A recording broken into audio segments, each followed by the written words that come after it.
राजस्थान की लड़ाई बीजेपी और कांग्रेस दोनों के लिए करीब करीब एक जैसी ही लग रही है और ऐसा समझने के पीछे दोनों ही दलों का अंदरूनी झगड़ा है। जैसे बीजेपी नेतृत्व पूर्व सीएम वसुंधरा राजे से परेशान रहा है, बिल्कुल वैसे ही कांग्रेस आलाकमान मुख्यमंत्री अशोक गहलोत और सचिन पायलट की खुलेआम चल रही लड़ाई से। हालांकि वोटिंग की तारीख नजदीक आते आते दोनों ही तरफ से एकजुट होने का संदेश देने की कोशिश हुई है।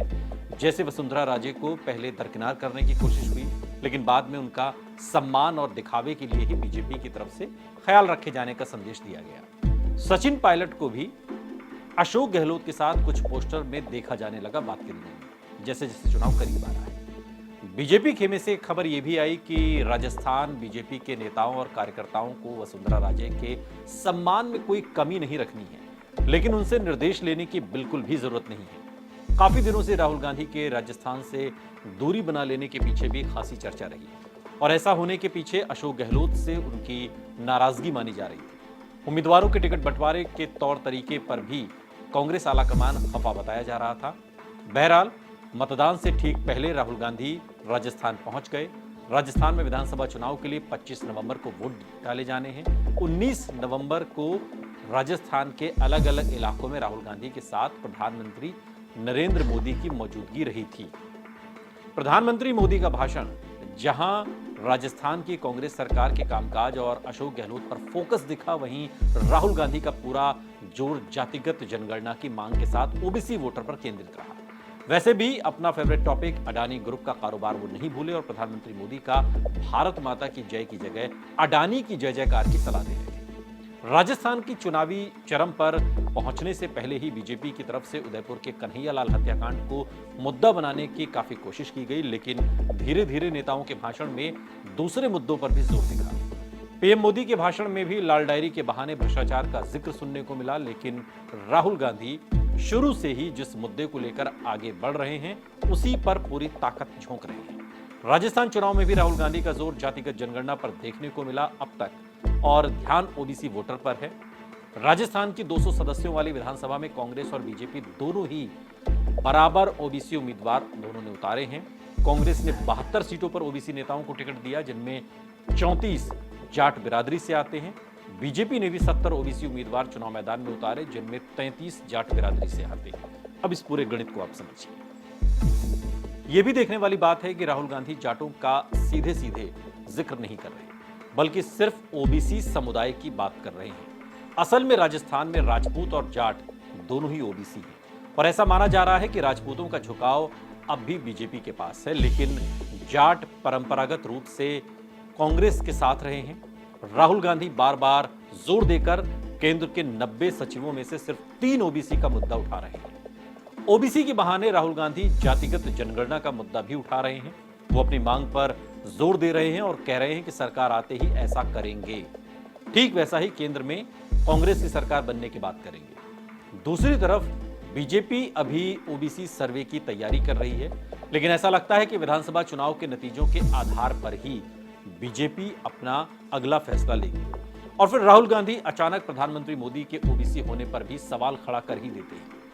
असल में बिहार में हुई जातिगत जनगणना की रिपोर्ट आने के बाद और आने पर पीएम मोदी ने कहा था कि सबसे बड़ी जाति गरीब की है।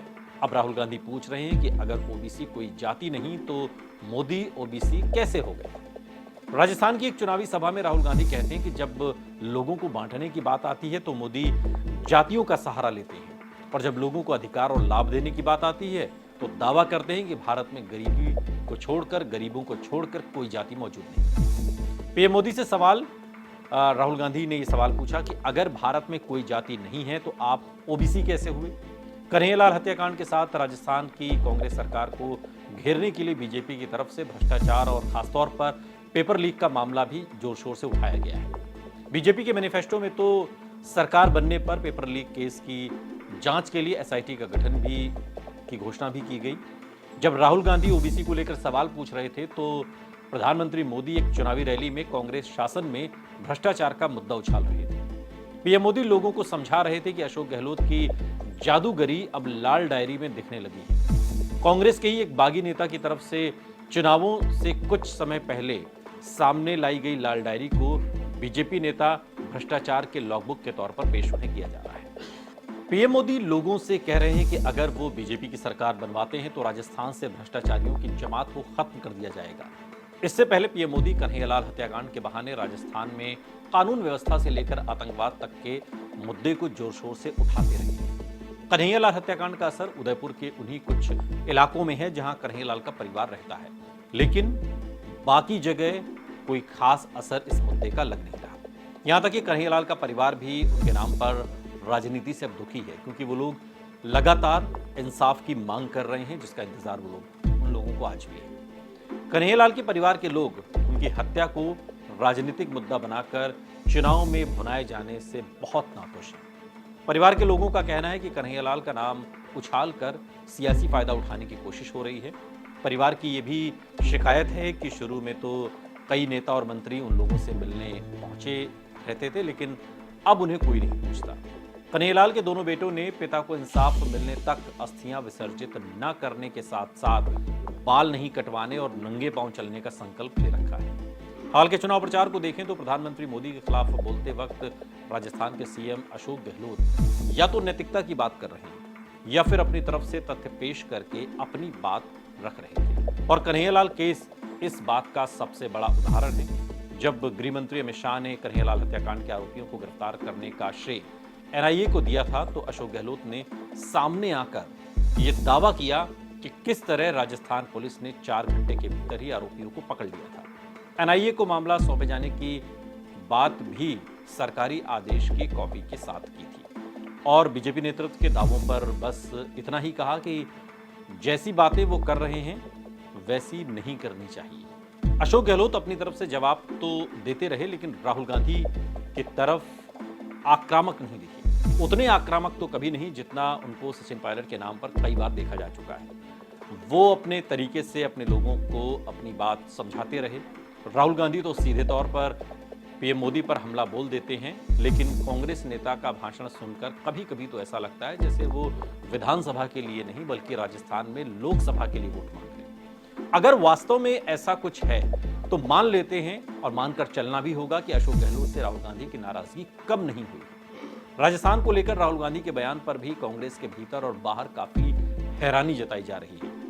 जब कांग्रेस 4 राज्यों में तो कांग्रेस की जीत का दावा किया, लेकिन राजस्थान में बीजेपी के साथ कांटे की टक्कर उन्होंने बताया। यह ऐसी बात कही जा रही जिसमें राजस्थान में अशोक गहलोत की पोजीशन को कमजोर बताई, एक तरीके से बताया गया। अब राजस्थान पहुंचकर जिस तरीके से राहुल गांधी नैरेटिव को अडानी और ओबीसी की तरफ ले जाने की कोशिश कर रहे हैं, तो सवाल तो ये उठता है कि क्या इसमें भी अशोक गहलोत के प्रति कोई नाराजगी है। मध्य प्रदेश में तो मल्लिकार्जुन खड़गे बीजेपी को पांडव बताकर कांग्रेस को कौरव साबित कर ही चुके हैं। आखिर राहुल गांधी का इरादा क्या है?